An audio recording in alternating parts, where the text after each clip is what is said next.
Today is World Mental Health Day. 9 out of 10 adults believe that there is a mental health crisis here in the U.S. That's according to a recent poll. And experts say it's time to erase the stigma and raise awareness about these issues. We wanted to answer some of your mental health questions. Joining us now is Claudia Vicencio. She's Director of Outpatient Behavioral Health Services for Memorial Healthcare System. She is a licensed therapist and clinical social worker. So Claudia, let's talk about the signs of anxiety and depression we should look for in our loved ones. And are those signs different for children than they are for adults? It's a great question. And yes, I think that children, a lot of times with anxiety and depression, what you see is more irritability. They may be feeling more angry. You see more acting out behaviors. However, when you're talking about adults, you might see things like you might notice changes in sleep pattern, losing their appetite or eating more. So weight gain sometimes can be associated. Obviously, you're looking for a cluster of symptoms, so it isn't always just one thing.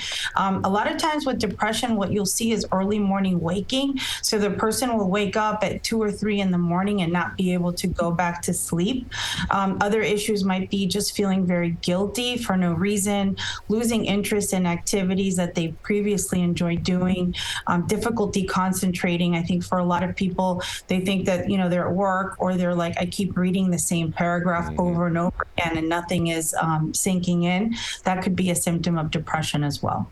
Those are all really important red flags to look out for, so thank you for those suggestions. I want to talk about mental health days because I think culturally, especially within a work environment, it's acceptable to take sick days, but talk to us about the importance of taking mental health days. Yeah, I think that this is a trend that sort of came out of COVID where we became so much more, I think, understanding that sometimes stress and overwhelm can cause you to not be able to handle, different pressures of just daily living in the same way. A lot of times people during COVID, what we saw was a lot of isolation, and there is an association between feeling isolated and not connected to others in a meaningful way and signs and symptoms of poor mental health. And so what mental health days allow people to do, and I think very honestly, it obviously depends on who your employer is, but just being able to say, I need a break today, because, we've heard this many times, but when you're in an airplane and you're with a child or you're taking care of somebody, the first thing you need to do is put the mask on yourself before you put it on somebody else. And I think that's what a mental health day is akin to. It's just taking that time for yourself, whether it's to decompress, whether it's to maybe do volunteer work, or focus on your spirituality, and maybe just rest. We have such a go society constantly going. People feel guilty to actually take a break. I think that's a great analogy about the mask for yourself before you put it on someone else. All right, Dr. Vicencio, some people, of course, don't believe in therapy, may not necessarily want to take medication. So what are other ways to take care of your well-being? I love this question because, medication isn't for everybody. Therapy isn't for everybody. But what we know is every single human being was wired for connection. And we need to be connected to other people, whether it's a friend that you can rely on, a family member that you have Sunday dinner with, volunteering in your community, being part of a faith organization. All of those things can really help to reduce stress.